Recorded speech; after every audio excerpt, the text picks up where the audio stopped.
Look, if I hear one more supposed Irish pagan person talking about Samhain or Mabon or Ostara, I'm going to lose my shit, right?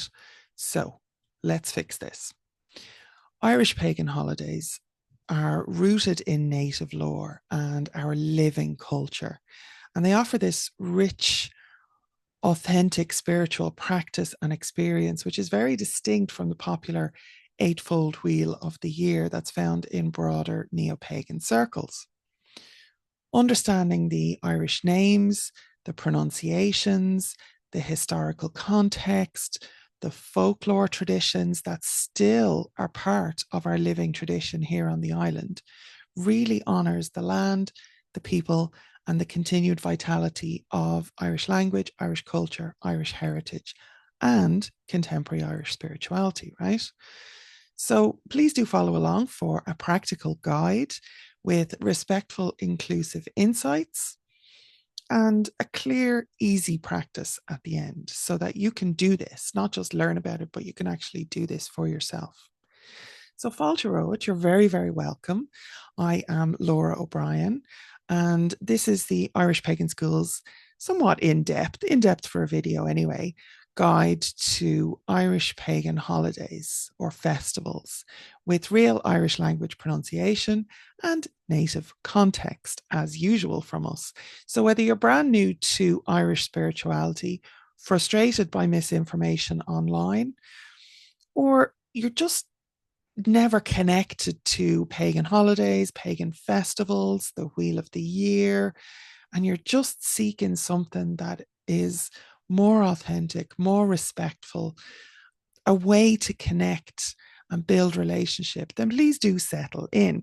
This is your home for genuine Irish teaching, always rooted in culture, scholarship, and community.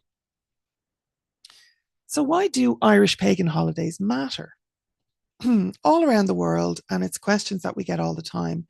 There's a huge amount of interest in this Wheel of the Year. So those 8 holidays from the likes of modern Wicca. You're going to find videos and blogs and books and all of them, and a lot of them will be trying to tie you to some generic Celtic stuff or specifically to Ireland. Sometimes with pretty wild claims now, in fairness, like really kind of off the wall stuff. And often these come from outside of Ireland without much understanding of our manuscript lore, our living language, or the ways that holidays are really celebrated here as part of our living traditions. So at the Irish Pagan School, our ethos is a little bit different. We use native sources, we provide living context and flexibility so that you can actually bring these into your own life, because there's no point in me sitting here talking to you about, well, this is what we do in Ireland without it being practically useful to you. So that's what we try to do, right? Wherever you are in the world, you could be here in Ireland, you could be in South Africa, right? It doesn't matter. If you're keen for more, do hit subscribe, follow along, check the blog post linked below. So I'm going to be talking about Irish terminology if you want to see that written down with some diagrams and some extra resources. There is a blog post that we're going to link right underneath this video, so please go there. And there's really lots of extra detail. And again, just having the visuals is going to be important as well, right? So if you're pressed for time, the key takeaway here is that Irish pagan holidays are not carbon copies of anything that you find elsewhere. In fact, everything that you're going to find elsewhere has been, not everything, but a lot of stuff has been sourced from here in Ireland, from our traditions, but horribly, horribly mangled and misunderstood. Here in Ireland, they are living traditions that honour the local land, the local people, and our own spirit. So the first difference is that we have 2 cycles. We have fire festivals and solar festivals. And the Irish holidays really break down into these 2 main cycles. So basically, we have 2 wheels turning, right, at the same time. And respecting this really kind of keeps us grounded in what's authentic and helps us avoid this kind of touristy or appropriated ideas. So first we're going to go with the 4 fire festivals, right? And these celebrate moments between solstices and equinoxes. They're woven deeply into Irish culture, myth, and even local folk memory. Now, personally, I believe that these are older than the celebrations of the solar festivals or the solar cycle, because what we have is the 4 main fire festivals, and originally there may only have been 2. If we look back into our Mesolithic hunter-gatherer days, what you would have had is 2 halves of the year um, for migration between summer and winter pastures. And the marking points for these would have been around Samhain, around Halloween, and around Bealtaine, around May Eve. So I personally believe that these are the 2 original seasonal cycles that were marked here in Ireland, and possibly by the earliest people all over the world in some form, right? But with the coming of agriculture, then we had planting and harvesting as well. And that's where you get spring and autumn coming into it with Imbolc and Lunasa, right? So the 4 festivals, the Irish name for Imbolc, the spring festival, this would be in modern times, if we had to put a date on it, right? Now, the dates are not something to get hung up on, right? A lot of people would get very, very hung up on exactly when these festivals are supposed to happen. Really think of these as seasons, okay? And again, depending where you are in the world, these are seasons that are based on kind of what's happening. So you can adapt these to your own environment as well, because you're marking the seasons. You're supposed to be aligning with the seasons, not coming along with some arbitrary calendar date, right? But just to give you an idea, just so that we're all on the same page, the modern dates for Imbolc would be the 1st or the 2nd of February. The focus here would be hearth, home, and the other world to a certain point, but really the kind of getting your house in order is the focus of Imbolc, right? Then we have Bealtaine, which is the 1st of May or May Eve. So the 30th, 30 days, that's September, April, June, and November. Yes, the 30th of April or the 1st of May. So the May Eve and May Day. And this is one where the calendar dates are still part of the living tradition here in Ireland. So Bealtaine is the month of May, right? But there are specific traditions around May Eve and May Day, which are still observed here, which you might want to kind of tap into. The focus of Bealtaine is really renewal, boundaries, connection, community, but also protection, and especially magical protection. Then we have Lunasa, which would be around the 1st or the 2nd of August. And this is very much about harvest, community, oaths, contracts. All of those things would be part of the Lunasa festival, fairs and festivals, gatherings. And then we have Samhain, which would be the 31st of October or the 1st of November.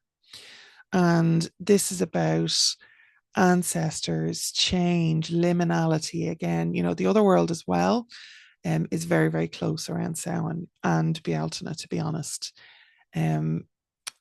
The other crowd as well, the fairy faith traditions would be very strong, particularly at both of those 2 festivals. So we'll just go through them a little bit. So Imbolc is sometimes it's Imbolc, sometimes Imbolg. And it really marks spring's beginning with links to cattle, fertility, and Bridget, the goddess Bridget. The name's roots probably are in the belly if it's Imbolg, but it could also be Imolc, which may be related to washing the face, washing the hands, spring cleaning, all of that kind of stuff. And remember that this is a living language, a living tradition, right? But think logically about what would be happening. There would be planting happening. There would be, clearing things away after winter and starting to put seeds in the ground, starting to, wash the windows, clean out any kind of stuff that's built up over the winter. So that's both in the mundane and in the spiritual and magical sense at Imbolc. Now, next we have Bealtaine. So Bealtaine is the start of summer. May Eve and May Day have, again, huge cultural and folklore traditions. Please do go and check out the blog. I'm going to kind of mention stuff that I'm not really going into, but on the blog, if you scroll right down to the bottom of the blog, there are cheat sheets for all of these fire festivals that you can download, free PDF to download. For each of the festivals. I've done one for each one. And this will go into specific Irish traditions that are associated with each of the fire festivals. So please do get them. They're completely free and they'll help you in your practice.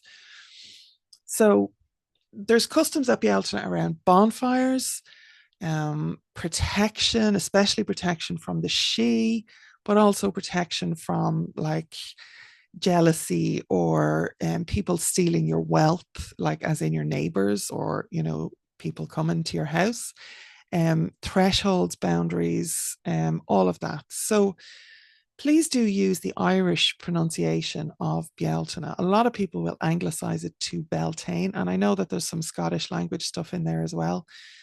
But most people who say Beltane are really, they feel, and this is something that I've heard, they feel that there's too many vowels in the word Bealtaine and they couldn't be bothered learning to pronounce it, and Beltane is much easier to say. But it is actually really important because Bealtaine is, again, it's part of our living tradition in that it is still literally the Irish name for the month of May. So it's incredibly disrespectful to, and, you know, pure colonizer mentality, to be honest, to change a word because it's more convenient for you and you couldn't be bothered to learn it in the original language. Now, if you're not practicing Irish paganism, have at it, go off, do whatever you want, right? But if you're wanting to connect and build relationship with this cultural heritage, please use the correct pronunciation of the words, right? So we're looking to stay true to place and the tradition as much as possible. Now, Lunasa. This is our harvest festival, but it's also a time of gathering, of challenge, of skill and games and oaths and marriages and contracts and all of those things. So we have gathering fairs and gratitude really around Lunasa. You're going to see variant spellings. A lot of them have extra letters in them, which are correct in fairness. But the reason that I use L-U-F-A-D-A, N-A-S-A, is because this is, again, the modern Irish language. And this is the word for the month. So we go with the modern language for this, okay? It's the standard Irish. So this is, again, our living language, our living tradition. And with that, we get to Samhain, no, I'm only joking. We get to Samhain, okay? Samhain is how we pronounce this in Irish. I don't care what your teachers taught you, how common it is where you are, if you feel like a fool for pronouncing it correctly. Again, if you're following along in Irish tradition, please, please, please use the Irish pronunciations and spellings, right? So Samhain marks the start of winter and is, again, with Bealtaine, is this liminal time, right? This time between times, where the other world is very, very close. And it's very much connected to ancestral reverence as well in the Irish calendar. So all of that is going on. We have things like what used to be called the, I don't like saying it, but the actual name within the tradition is the Dom Supper, where it means that we were set in a place at the table. So let's not, anyway, we don't have to use that terminology, but we have an ancestral supper here and we can absolutely use that. So for a micro practice. So again, I don't want you just learning these things. Definitely go and download the free cheat sheets. Look through that blog post. I have it all written out for you. I have little visuals. I have all of that, right? All in one handy reference post. But then scroll down to the end and get your cheat sheets as well, right? So pick one festival, say its name out loud in Irish, practice how to say it, write that down, and consider then what home and land and ancestry means to you right now, and what that looks like in the context of the festival. And how do you take the traditions and the spirit of the traditions and the season and the seasonal cycle that's happening here with this one particular fire festival, and how do you make it relevant to your own spiritual practice while still remaining authentic? Okay. For Imbog's say, there is a tradition around Bridget's crosses and woven rushes here. So a rush is a type of plant that grows in kind of boggy land. It's a liminal plant in itself. It's like a strong grass basically, but it would grow on like riverbanks in boggy land, and it's between earth and water, you know. So it's an interesting plant in itself. What I do not suggest you do is, you know, get a sample of that or get seeds or get a plant imported and planted in your garden, because you don't know what that's going to do for or to your native ecosystem. So like that's not where we want to be going with this. You know, even getting ordering, like, because you can order them online, right? You can get them delivered to you wherever you are in the world, right? If you're just using it in a contained environment, that's one thing. But then if you like put those in the bin and they go into your landfill, and you know they can get into, like, that could become an invasive species. Now I don't know if rushes would become an invasive species, but you don't know either. And that's kind of the point I'm making, right? But the what I would suggest that you would do instead of that, and what I'm talking about, is you take the spirit of that. So this is a plant that is specifically connected to St. Bridget and the traditions around there. But if you think of the actual growth of the plant and the environment of the plant and the nature of the plant, it's something that grows on a riverbank or on marshy ground. So, what is native to your area that would have a similar growth pattern, a similar structure, a similar flexibility that you could weave it? You know, anything like that could be adapted, and you could start to make Bridget's crosses out of whatever your native plant is. Sorry, whatever they are, whatever it is. So all of those things are how, or that would be one example really of how you would adapt a plant into your, or a tradition into your local native environment and your own personal spiritual practice, without being disrespectful to yourself, to the land, to your own spirits that are around, and also then to the original traditions. So that's where we're going with the fire festivals. Then we can look at the solar festivals. So these are the solstices and the equinoxes. And what I'd really like you to do is understand that, like, these are marked by the sun's movement.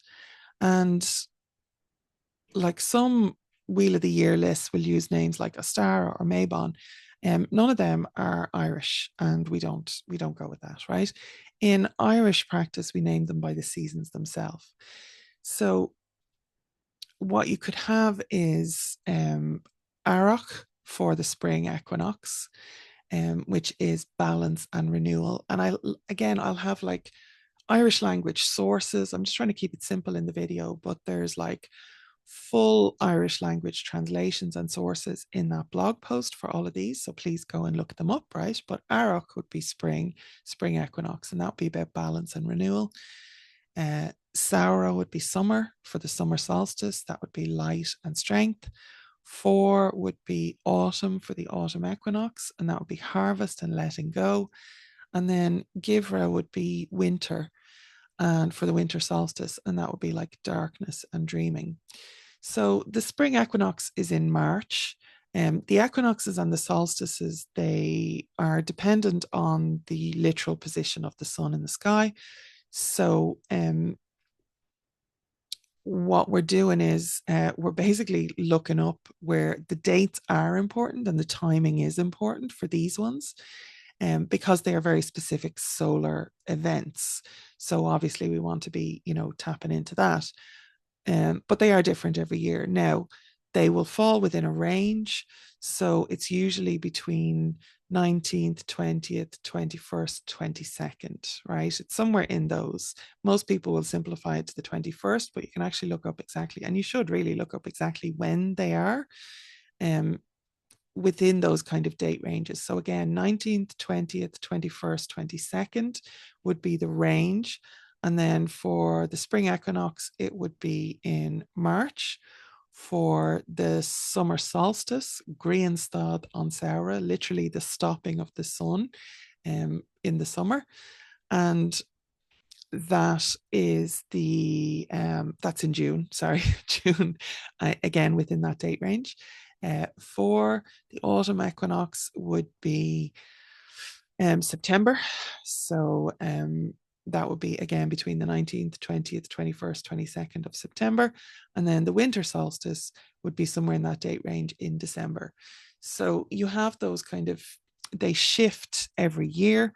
So do check your astronomical calendar with your local specifics, right? Now, our ancestors marked these with monuments, not apps, but both can offer connection, right? So find out, this is a micro practice for you to do. Find out when the next solstice or equinox falls where you live. And at that point, at that time, stand outside, breathe, notice, think about, is the day growing or shrinking? Is the sun growing or shrinking? What's happening to the light? Where are we in a point of balance? All of those things, and literally tune into what's happening. And that's your connection, that's your relationship. Again, these micro practices, they're so simple. And people think that they have to do massive rituals for pagan holidays, for pagan festivals, and really you don't. It's about attunement, it's about tradition, it's about the spirit of the season, and that's really what's most important. Now, the Irish language has featured very strongly in this and really features in a lot of what we teach, because it's really important. I'm not speaking to you in Irish, obviously. I am speaking to you in the colonizer's tongue. I am not fluent in Irish. Is Gaeilgeoir me se, Gaeilgeoir, tá Gaeilge agam, ach I'm not fluent. And there's still a lot of shame around that. There's still a lot of guilt around that, right? Even talking about it. Because that's what colonization does to people. It strips you of your language. So decolonizing the language is very, very important to rebalancing your relationship, my relationship, your relationship with our ancestral lineage. And whether you have blood in Ireland or not, you're still aligning to the ancestral lineage in Ireland. And at the Irish Pagan School, we actually have a really interesting Roots and Reverence free 5-day challenge. So if you want to learn about ancestry and how we deal with ancestry, again, whether you have bloodlines or not, it's not about that, right?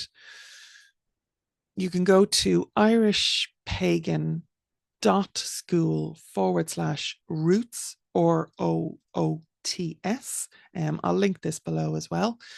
And you get a free 5-day email series that has some learning, some experience, and some integration, which is our 3 pillars model.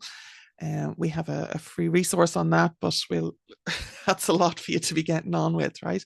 Again, I'm trying to give you the tools to have your own authentic spiritual practice. I'm not telling you the one true way. I'm trying to make this accessible for you. This is my mission, right? So Irish and speaking Irish isn't just an academic exercise. It's alive. It's spoken in homes, at festivals, in our hearts. Please use the Irish names and try out the pronunciation. Um, if you need a pronunciation resource, you can go to aber.ie. That's ABAIOR.ie. And you can literally type in the word that you want to pronounce, and it will give you the sound of the word. It will speak it out loud for you. It's a fantastic resource. There is no excuse. You can pick a dialect as well if you're concerned about the different dialects, right? So modern Irish is really flexible. Like the dialects change by region. We have particularly Munster, Connacht, and Ulster. And as long as you use them respectfully and probably consistently, just for your own sake, it's really all part of this living tradition. And you are contributing, you are building relationship, you are giving back by speaking the Irish language. And that's part of how you can build right relationship with Ireland. Don't worry if you get it wrong. Learning is an ongoing process. Is far Gaelge Brista, ná Berla Clista, which means it's preferable to have broken Irish rather than clever English. And like, honestly, even native speakers debate grammatical points and pronunciation. So just like focus on trying, connecting, and energetically nourishing the language's survival, right? That is especially vital for the Irish diaspora. But really, like, you are energetically, magically, spiritually, as well as practically contributing to the survival of a colonized language. And that's important. That matters. So the micro practice here would be to choose one holiday and learn and say the Irish name out loud, and share it with a friend, talk about it at your next pagan festival. I'm not saying you have to go around and correct people who aren't trying to study Irish paganism or align with Irish paganism. But if you come across people who are, then do correct them by all means and give them the resources, give them the blog posts so that they can go and learn for themselves. Share it. And share it in Facebook groups, share it wherever, so that you can contribute and give back to the language itself, right? So there's really this theme through all of our festivals, and honestly, through if you're new to the Irish Pagan School or you're new to me, this is something we talk about regularly, is decolonization and avoiding cultural appropriation. And it's actually pretty simple to do, right? When you think about, like, especially in the context of pagan holidays, pagan festivals, there's so many names that have been imported and have kind of come into this generic Celtic nonsense where they come from other cultures like Welsh, German, classical, and they're not native to Irish lore, and using them really misrepresents the culture. So for true connection, work with the Irish names, customs, and myth.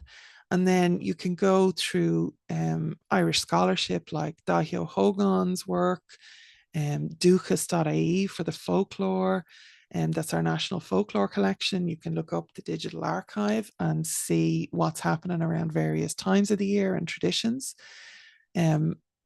Again, I'm trying to give you the tools and the resources, not be your one-stop shop for anything, right?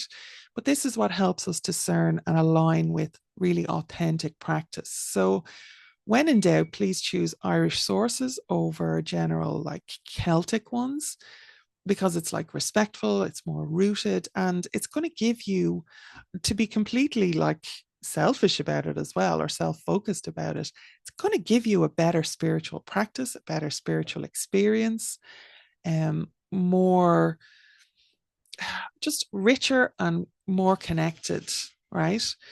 So for your micro practice for this, go to duchas.ie, that's duchas.ie, or the Irish Pagan.school blog. For that blog post below, references for the holiday in local folklore, for pick one of the holidays and notice how it's named and marked, and how does that differ from things that you've learned in neo-pagan practice or, in general terms. Now, Irish pagan holidays aren't just markers in a calendar, right? They're living, breathing points of connection. And you can honor them solo or at home or with friends. There's no need for an elaborate ritual unless you want to, of course, right? But what I want to give you now is simple steps for any holiday that are suitable for solo practitioners and accessible no matter where you are in the world. So, step one, say the name in Irish and practice it till it feels familiar. Write it out a few times, say it. Step two, light a candle or pause by your hearth, your kitchen, your garden, somewhere out in the wild, under a tree, right? Step three, offer gratitude. You can have a small bit of food or drink if you wish. Even a little glass of water is fine. Doesn't have to be elaborate, as an offering of gratitude and connection and respect. And then step four, reflect for just 1 minute on what that holiday means for you personally. How is it connected to your ancestry, to the land, to the season, to hope, to whatever feels right, okay? And then step five step five would be to just take a few moments then to journal that and keep a record of it, because it's really important to have this ongoing record, have this ongoing practice, and compare it then year by year, festival by festival, and see how you develop. Because if you don't track your own growth, you don't know then like when things are getting better or more fulfilling or anything like that, right? So those are important.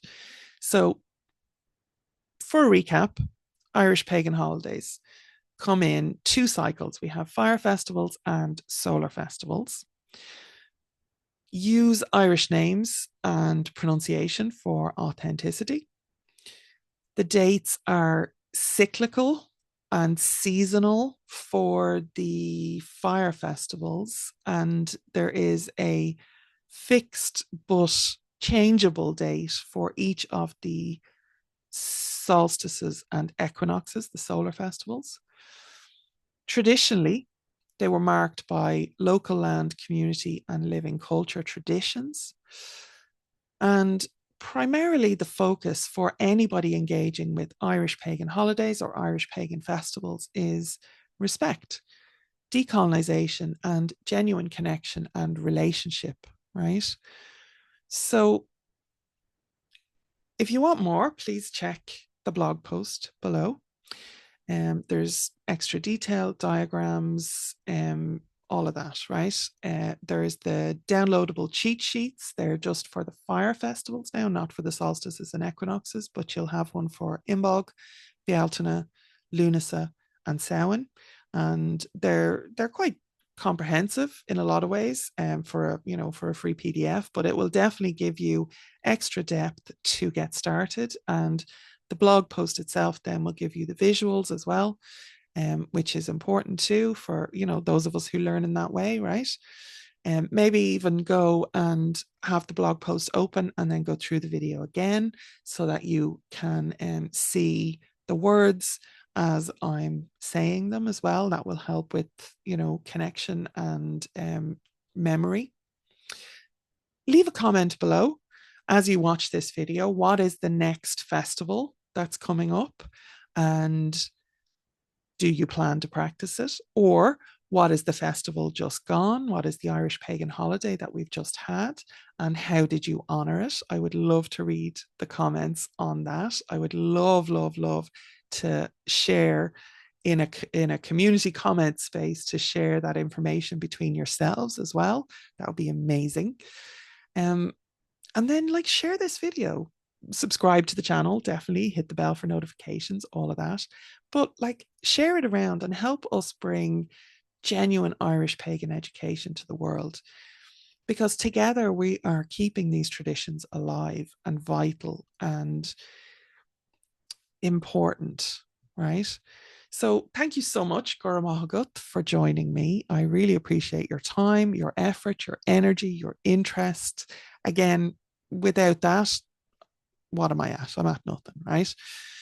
And remember that Irish pagan holidays and Irish paganism in general is about real connection and real relationship to the land, to the language, the people, to the spirit, to the entities, the gods, guides, and guardians. So use those Irish names, practice in real life, and honor our living tradition.